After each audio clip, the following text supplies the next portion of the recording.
Welcome to Dublin, the city that boasts hundreds of bands, thousands of songs and millions of stories. My name is Emma O'Reilly. I'm a musician and I live, work and gig in Dublin City. Today, we're going to take a musical journey around the city centre. We'll see some well-known spots and maybe uncover a few well-kept secrets along the way.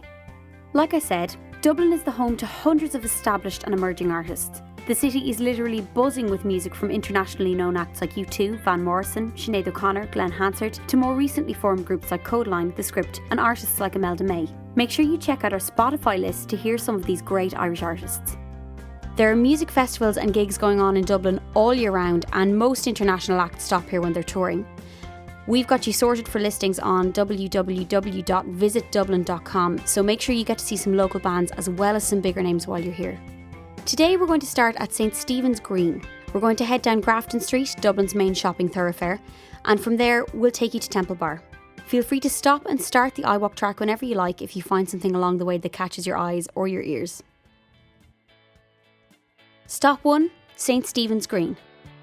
We'll start at the main entrance to St Stephen's Green, facing Grafton Street and St Stephen's Green Shopping Centre.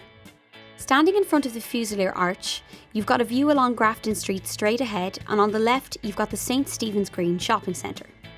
So this shopping centre that you're looking at used to be a car park, and that car park hosted a market called the Dandelion Market, and it was over there in 1979 that U2 famously played 8 gigs that practically everybody in Dublin claims to have seen. There's not much left of the original site, but Sinnett's Bar on South King Street survived. That's the street running along the right-hand side of the centre just after the entrance. The Gaiety Theatre is on that street too. If you're into musicals, operas or big shows, you should check it out. It's been there since 1871 and it's hosted tons of world-famous acts from Nick Cave to Luciano Pavarotti. In just a minute, we're going to cross the road at the lights in front of you and take a wander down Grafton Street. But let me tell you a few things about it first. This is a pretty famous spot for busking in Ireland, and many Irish acts have paid their dues right here. You might have heard of the late Patrick Kavanagh, one of Ireland's most celebrated poets. Well, he wrote a ballad called Raglan Road that was made famous by Irish legend Luke Kelly. Grafton Street gets a mention in it. On Grafton Street in November, we tripped lightly along the ledge. Of course, you'll recognise the area from the film Once, which had a scene where Glenn Hansard was trying to make a few quid busking himself. The film landed him an Academy Award for Best Song with Falling Slowly. In fact, this is where Glenn started, musically speaking. He used to busk here all the time, as did Paddy Casey, Damien Rice, Rodrigo y Gabriela, Keela and the Hothouse Flowers. You never know who you'll see here. Over the years, members of U2, the Dubliners and Frank Black of the Pixies have delighted passing crowds and occasionally irritated the authorities with their music. As you head down in that direction on your right, upstairs at number 44, you'll pass Captain America's. This cookhouse and bar is a pretty impressive collection of rock memorabilia that is definitely worth checking out. And the cocktails are pretty good too. And they've been known to do karaoke nights, so consider yourself warned. Now head over there and take it all in. Our next stop will be Harry Street, your second left as you head down Grafton Street, where we'll see a tribute to one of Ireland's most loved musicians. Stop 2, Phil Linette statue, Harry Street. Now we're on Harry Street, facing Bruxelles Bar. In front of Bruxelles Bar, you'll see a bronze statue of the famous Phil Linette. Locals call him Philo, and he was the frontman, bass player and main songwriter for Thin Lizzy. Their hits included The Boys Are Back in Town, Whiskey in the Jar, Waiting for an Alibi and Jailbreak. After winning a competition, sculptor Paul Daly was commissioned to work on the statue. The bronze was cast by Leo Higgins, and the plinth was hand-carved by sculptor Tom Glendon. Dubliners have a tendency to nickname local landmarks, and Phil here is lovingly referred to as the Ace with the Bass. This statue was officially unveiled in 2005. Philo died in 1986 when he was only 36, but the music he made is still very well loved and a staple for performers and radio stations all over the country. As for Bruxelles, if you're here on a Wednesday, check out the Zodiac sessions downstairs to hear some original music by local talent. Stop 3, Bewley's Cafe, Grafton Street. The next stop is Bewley's Cafe. Keep heading down Grafton Street and it'll be on your left. Originally, this building was White's Academy, and the Duke of Wellington and Irish patriot Robert Emmet are amongst its most famous pupils. In 1927, the Bewley family opened at this premises. If you check out the somewhat exotic design of the building, you can tell they were inspired by the Viennese and Parisian cafes. Locals like James Joyce, Samuel Beckett, Sean O'Casey and the aforementioned Patrick Kavanagh must have been inspired too, because they loved spending time here. Bewley's appeal didn't stop at writers though. It used to be a favourite haunt of the Boomtown Rats, who wrote their UK #1 hit Rat Trap on the premises. Now the Rats are pretty successful. They were the first Irish band to get 2 #1 hits on the UK charts. The second hit was a little song called I Don't Like Mondays. Their frontman, singer and songwriter Bob Geldof would later become famous for putting the Live Aid and Feed the World campaigns together.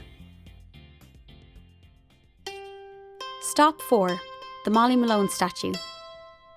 Walk all the way down Grafton Street, cross the road and stop at the Molly Malone statue. This statue was inspired by a song based on a fictional character called Molly Malone. The song is the sad story of a fishmonger who died of a fever, and it's done in an old music hall style that was popular in the 1800s. It's one of those songs that you seem to have emblazoned on your skull if you grow up here, and it is sung at football stadiums, concerts, classrooms, bars and just about anywhere you can think of. The locals refer to her as the tart with the cart, or the dish with the fish, or the dolly with the trolley, and sometimes the flirt with the skirt. You get the idea. The first published version of the song dates to 1883, and since then it has been covered by the likes of U2 and Sinead O'Connor, but probably most famously by legendary folk band The Dubliners. Rock fans might remember them from their collaboration with the Pogues, the Irish Rover. From where you stand, Trinity College is just behind Molly. The music department in there is the only department that hasn't moved out of the front square building. You'll see the department windows on the right-hand side of the main entrance as you pass it on your way to the next stop. To get to our next stop, you'll walk down the road you're on, keeping Trinity on your right. The road will curve around to the left and you'll find yourself on Dame Street. Continue down Dame Street until you see the Mercantile Pub and Hotel on the left, then cross over onto the right-hand side of the road at the next set of traffic lights. Slightly to the right, you'll see Temple Lane South. Head down there until you come to the point where the street meets Cecilia Street and we'll continue. Stop 5, the Wall of Fame, the corner of Temple Lane South and Cecilia Street in Temple Bar. Welcome to the Temple Bar area. So this is an important spot for music now, but it used to be a Docklands area full of warehouses and rundown buildings.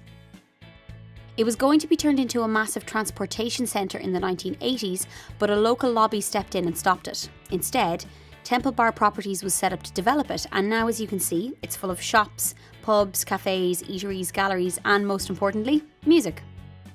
In January every year there's a traditional music festival here, and there are venues, bands and buskers around every corner. Our first stop in Temple Bar is the Wall of Fame on the side of the Button Factory just to your left. Formerly the Temple Bar Music Centre, it's a well-known venue, studio, college and rehearsal space for bands. Take some time to check out the photos in the Wall of Fame. You'll notice many of the people we've already mentioned up there. Also, at the top in the middle you'll see a picture of Rory Gallagher, another Irish legend that we'll talk about shortly. On your right on Cecilia Street is Claddagh Records. STS Studios used to be located above the shop, and this was where U2 recorded various sessions with engineer and producer Paul Barrett. Claddagh have a great collection of folk and traditional music, and in fact there used to be a host of great second-hand music shops in the area, but the advent of digital downloading impacted heavily on them. But if second-hand and independent stores are your thing, never fear, because Dublin will provide. We've got loads of great independent record stores in the city, and many of them are really near to where you're standing right now. Head back up Temple Lane South, taking the right onto Curved Lane past the Button Factory. Go through the small archway ahead and down the steps onto Meeting House Square. This area hosts a great food market on Saturdays and also transforms into an outdoor cinema and venue. Veer right through the square and you'll exit the square past the National Photographic Archive, and now if you look up, you'll see a bronze guitar. Stop 6, Rory Gallagher Corner, Meeting House Square, Temple Bar.